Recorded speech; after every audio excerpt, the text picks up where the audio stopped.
Dia 28 de fevereiro. Capítulos de hoje, Atos 12, números 8 e 9. Atos 12. Nessa ocasião, o rei Herodes prendeu alguns que pertenciam à igreja com a intenção de maltratá-los e mandou matar à espada Tiago, irmão de João. Vendo que isso agradava aos judeus, prosseguiu prendendo também Pedro durante a festa dos pães sem fermento.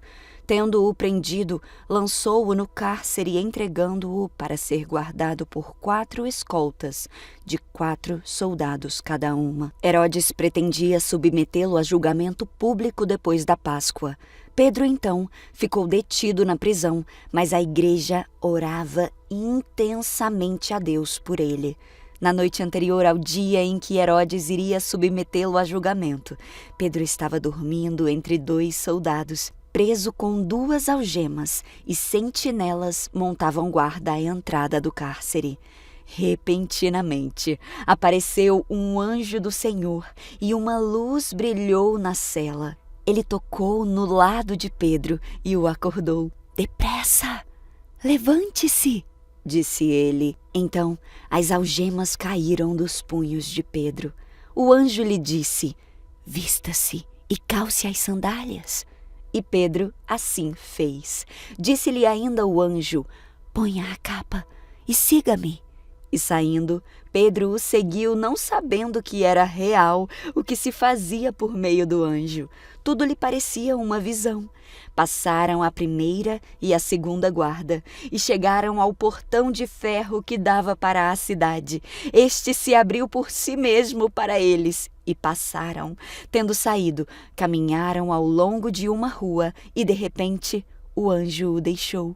Pedro então caiu em si e disse: "Agora eu sei, sem dúvida nenhuma, que o Senhor enviou o seu anjo e me libertou das mãos de Herodes e de tudo o que o povo judeu esperava." Percebendo isso, ele se dirigiu à casa de Maria, mãe de João, também chamado Marcos, onde muita gente se havia reunido e estava orando.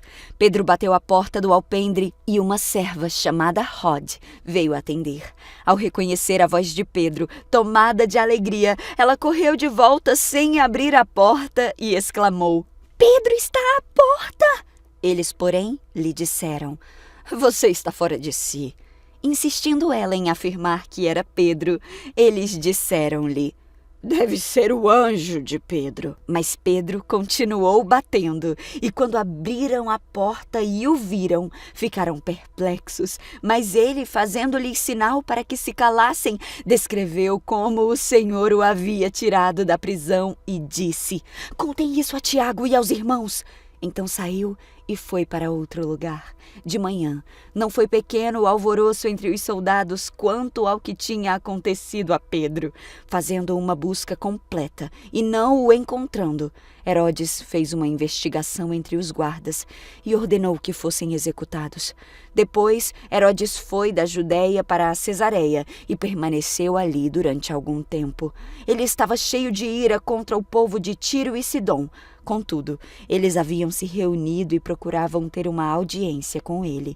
Tendo conseguido o apoio de Blasto, homem de confiança do rei, pediram paz, porque dependiam das terras do rei para obter alimento. No dia marcado, Herodes, vestindo seus trajes reais, sentou-se em seu trono e fez um discurso ao povo. Eles começaram a gritar: "É a voz de Deus e não de homem!" Visto que Herodes não glorificou a Deus, imediatamente um anjo do Senhor o feriu, e ele morreu comido por vermes. Entretanto, a palavra de Deus continuava a crescer e a se espalhar. Tendo terminado sua missão, Barnabé e Saulo voltaram de Jerusalém, levando consigo João, também chamado Marcos. Números 8. O Senhor disse a Moisés: "Dê as seguintes instruções a Arão. Quando colocar as 7 lâmpadas, posicione-as de modo que iluminem o espaço à frente do candelabro. Arão seguiu essa instrução, posicionou as 7 lâmpadas de modo que iluminassem o espaço à frente do candelabro, conforme o Senhor havia ordenado a Moisés. O candelabro todo, desde a base até as flores, era de ouro batido. Foi exatamente de acordo com o modelo que o Senhor havia mostrado a Moisés. O Senhor disse a Moisés: Agora, separe os levitas do restante dos israelitas e torne-os cerimonialmente puros. Para isso, você aspergirá sobre eles a água da purificação e os fará raspar todo o corpo e lavar as roupas. Assim, estarão cerimonialmente puros. Instrua-os a trazerem um novilho e uma oferta de cereal de farinha da melhor qualidade, umedecida com azeite, junto com outro novilho como oferta pelo pecado. Reúna toda a comunidade de Israel e apresente os levitas à entrada da tenda do encontro. Quando você trouxer os levitas diante do Senhor, os israelitas colocarão as mãos sobre eles.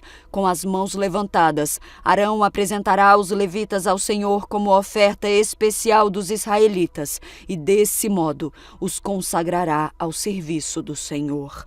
Em seguida, os levitas colocarão as mãos sobre a cabeça dos novilhos e você sacrificará um novilho ao Senhor como oferta pelo pecado e o outro como holocausto, a fim de trazer expiação pelos levitas. Coloque os levitas em pé diante de Arão e de seus filhos, e com as mãos levantadas apresente-os como oferta especial para o Senhor. Assim, você separará os levitas do restante dos israelitas, e os levitas serão meus. Depois disso, eles entrarão na tenda do encontro para realizar o trabalho deles, pois você os purificou e os apresentou como oferta especial. Dentre todos os israelitas, os levitas são reservados para mim. Tomei-os para mim em lugar de todos os filhos mais velhos dos israelitas. Tomei os levitas como seus substitutos. Pois todos os filhos mais velhos e todos os machos das primeiras crias dos animais em Israel são meus. Eu os separei para mim no dia em que feri mortalmente todos os filhos mais velhos dos egípcios e os machos das primeiras crias de seus animais. Sim, tomei para mim os levitas em lugar de todos os filhos mais velhos de Israel. E dentre todos os israelitas, designei os levitas para Arão e seus filhos. Eles servirão na tenda do encontro em favor dos israelitas e oferecerão sacrifícios para fazer expiação pelo povo, de modo que nenhuma praga os atinja quando se aproximarem do santuário. Assim, Moisés, Arão e toda a comunidade de Israel consagraram os levitas, seguindo todas as instruções que o Senhor deu a Moisés. Os levitas se purificaram e lavaram as roupas, e Arão os apresentou ao Senhor como oferta especial. Em seguida, ofereceu um sacrifício e fez expiação por eles, a fim de purificá-los.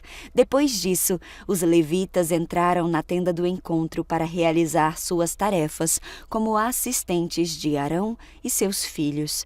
Assim fizeram tudo o que o Senhor havia ordenado a Moisés a respeito dos levitas. O Senhor também disse a Moisés: Dê a seguinte instrução aos levitas: começarão a servir na tenda do encontro aos 25 anos e deixarão o serviço aos 50 anos. Depois que deixarem o serviço, ajudarão seus colegas levitas no trabalho de cuidar da tenda do encontro, mas não realizarão mais as cerimônias. Assim, você designará as funções dos levitas. Números 9. No primeiro mês do 2º ano desde a saída de Israel do Egito, o Senhor falou com Moisés no deserto do Sinai e disse: Instrua os israelitas a celebrarem a Páscoa no tempo determinado, ao entardecer do 14º dia do primeiro mês. Siga todos os meus decretos e estatutos a respeito dessa celebração. Então Moisés instruiu o povo a celebrar a Páscoa no deserto do Sinai, ao entardecer do 14º dia do primeiro mês. Eles celebraram a festa ali, conforme o Senhor havia ordenado a Moisés. Alguns dos homens, porém, estavam cerimonialmente impuros por terem tocado num cadáver e não puderam celebrar a Páscoa naquele dia. Eles se dirigiram a Moisés e Arão no mesmo dia e disseram: Ficamos cerimonialmente impuros, pois tocamos num cadáver. Mas por que estamos impedidos de apresentar a oferta ao Senhor no devido tempo, como os demais israelitas? Moisés respondeu: Esperem aqui até eu receber instruções do Senhor para vocês. Então o Senhor disse a Moisés: Dê as seguintes instruções ao povo de Israel. Se alguém do povo, agora ou nas gerações futuras, estiver cerimonialmente impuro no tempo da Páscoa por haver tocado num cadáver, ou se estiver viajando ou não puder comparecer à cerimônia, ainda assim celebrará a Páscoa do Senhor. Oferecerá um sacrifício de Páscoa 1 mês depois, ao entardecer do 14º dia do 2º mês. Nessa ocasião, comerá o cordeiro de Páscoa, acompanhado de folhas verdes amargas e pão sem fermento. Não deixará sobrar coisa alguma do cordeiro até a manhã seguinte, e não quebrará osso algum do animal. Seguirá todos os decretos acerca da Páscoa. Aquele que estiver cerimonialmente puro e não estiver viajando, mas ainda assim não celebrar a Páscoa, será eliminado do meio do povo. Se não apresentar a oferta do Senhor no devido tempo, sofrerá as consequências de sua culpa. E se algum estrangeiro que vive entre vocês desejar celebrar a Páscoa do Senhor, deverá seguir os mesmos decretos. Esses decretos se aplicam tanto aos israelitas de nascimento como aos estrangeiros que vivem entre vocês. No dia em que foi armado o tabernáculo, a tenda da aliança, a nuvem o cobriu. Desde o entardecer até o amanhecer, a nuvem sobre o tabernáculo parecia uma coluna de fogo. Era assim que sempre acontecia. À noite, a nuvem que cobria o tabernáculo tinha a aparência de fogo. Cada vez que a nuvem se elevava da tenda, o povo de Israel levantava acampamento e a seguia.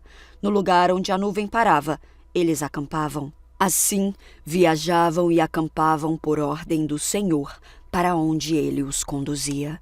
Enquanto a nuvem estava sobre o tabernáculo, permaneciam acampados. Se a nuvem ficava sobre o tabernáculo por muito tempo, os israelitas permaneciam ali e cumpriam suas obrigações para com o Senhor.